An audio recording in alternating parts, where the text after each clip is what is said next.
The snow has not stopped the podcast of the Jim and Terry Show. Jim braved the weather, slipped down the driveway, skidded into the front door. Shoveled your walk. You actually did. You worked for your meal today. I shoveled a little patch on his front. That was about it. He's got a snowblower. Don't let him get you all teared up. It's like when you shave. You shaved a little patch. Yeah. Just a little bit up there. Okay, you start with your opening line because it's beginning. I love the way it sounded. So can you reprise that? Well, and I'll frame it with this a little bit is, people laugh and kid and, oh, he's just kidding and he's just joking, meaning the president of the United States. But the spin-offs are incredible to what this guy does. We can talk about this another time, but an example, for instance, just stopping aid everywhere. Thousands are dying because of his stopping AIDS. Malaria may burst into a problem and find its way over here. Quite frankly, if I was a terrorist, I'd load a plane up of people that were willing to die for their country and have tablets of malaria, take it when you're in America and just infiltrate the whole country because there's no safeguards. He took them all away. So in saying all of that, he stands up and goes, it'd be a great thing to just plow down, Gaza.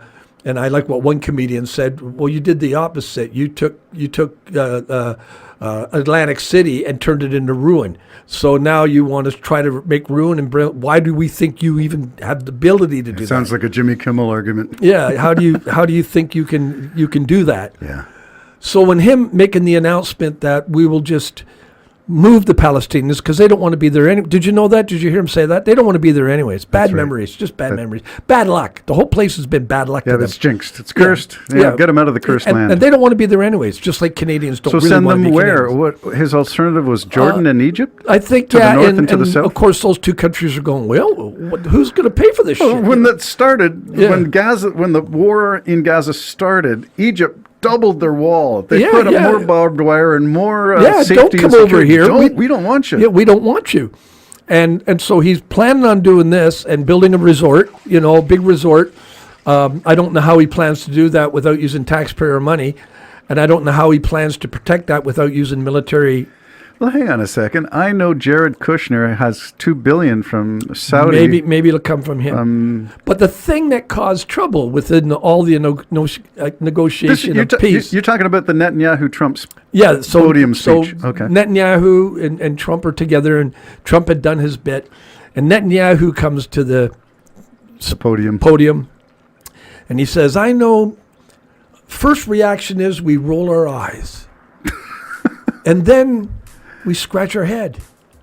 But then we say, he's right. By Jove, he's got it. He's right.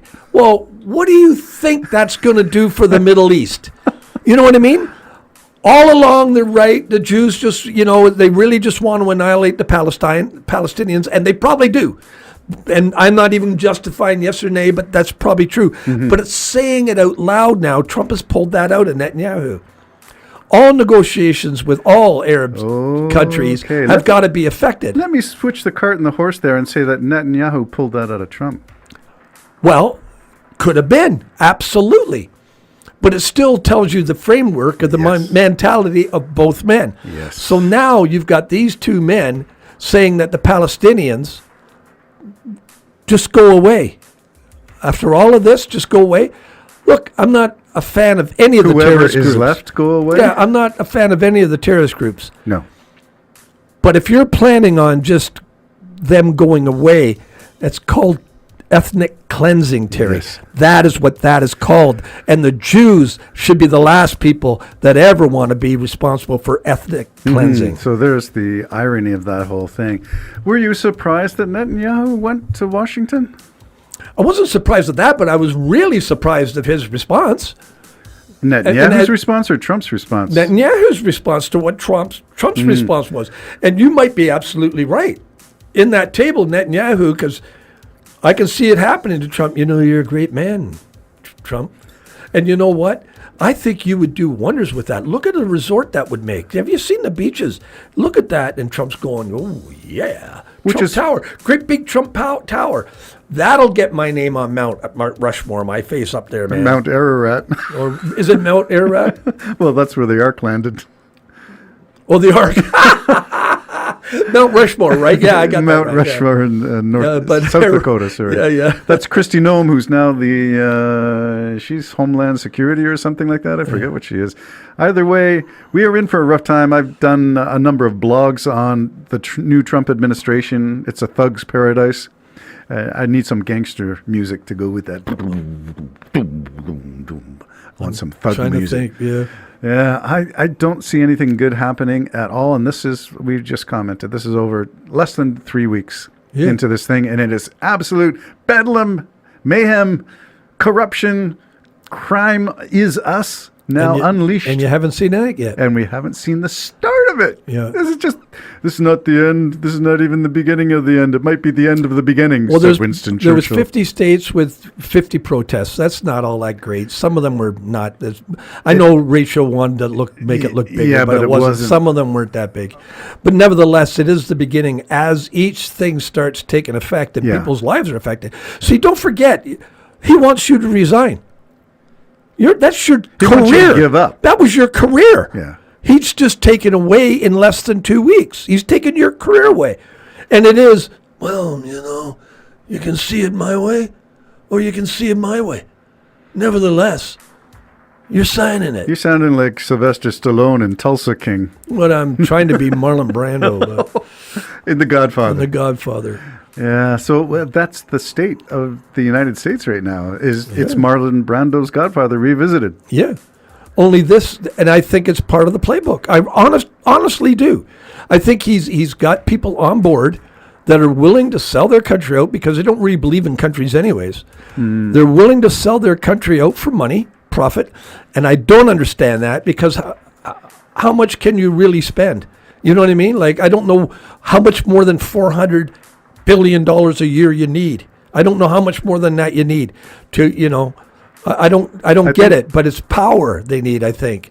And they're only going to get that by being oligarchs to the king. Well, the oligarchs have been one of the pivotal points in this 2024 election. We saw money being donated from everybody for the inauguration, left and right. $250 million from Elon. Well, he was the leader. The word I'm going to use for Elon Musk is that he bought this election. He did. Yeah. So that's my framing of him. But the consequence for me is a sad thing. I am going to vote with my feet, as I mentioned. No more SpaceX airtime for me. I will not devote my computer time and whatever AI analyzes what I view on my system. I'm not going to say SpaceX anymore. So we interrupt this program to bring you this special message. If you're interested in SpaceX, we have a guy who's interested in watching it because his only friend has turned away from SpaceX. Right. Contact Jim at Sambo Jim Club. Sambo Slavo. Well, it doesn't mean I won't speak to you about it, my friend. It's just that I'm going to detensify. Yeah, I'll watch it go up because I don't think it'll mean or do anything. It definitely won't mean or do anything to Elon. Well, it just means that all the data points that I would be engrossed with all the different, 10 different shows that we would watch and converse about the information that we were learning. It doesn't mean there's not a lot to celebrate in terms of engineering. Well, the other thing I look at it is those shows now, with nothing to do with Trump. But those shows, a lot of those people have moved to the United States and have shows and podcasts, and they're making money, and they employ 20s and 30s of people. They still need money, and it's not their fault. Politics went nuts, and Elon got power crazed. It's not their fault. So part of it is I support them. But there is a moral to the story. Yeah, I guess. And again, every one of us has an individual line in the sand that we need to identify. And for me, that line is Musk is a terrorist now, in my opinion, in a loose definition. He's wreaking havoc on the United States, and that needs to stop. And I will not condone it by giving my time, my thoughts, my energies to that. Well, and I don't want AI to log my SpaceX time and say, yes, talk, but you didn't walk the walk. I am going to walk the walk, like your red trust Canadian me, they're not going to come after me with the one video I watch a year. No. But nevertheless, we talked about this I do respect that. Like like, it's a matter of personal integrity. Well, I was out shopping the other day, and for the best part of being able to see without my glasses, I bought Canadian. Yeah. And I'm all for that. I'm even for vacationing in Canada. There's a situation that I'm probably going to find myself having to go down there, but I'm watching it like a hawk. But I personally don't really want to. If you're a libertarian / anarchist / you believe everything needs to break before it can be made better. Yeah. If that's your view, then Florida's the place for you. So, well, I think that's a good place to holiday. I think it can be it's going to be troublesome for me.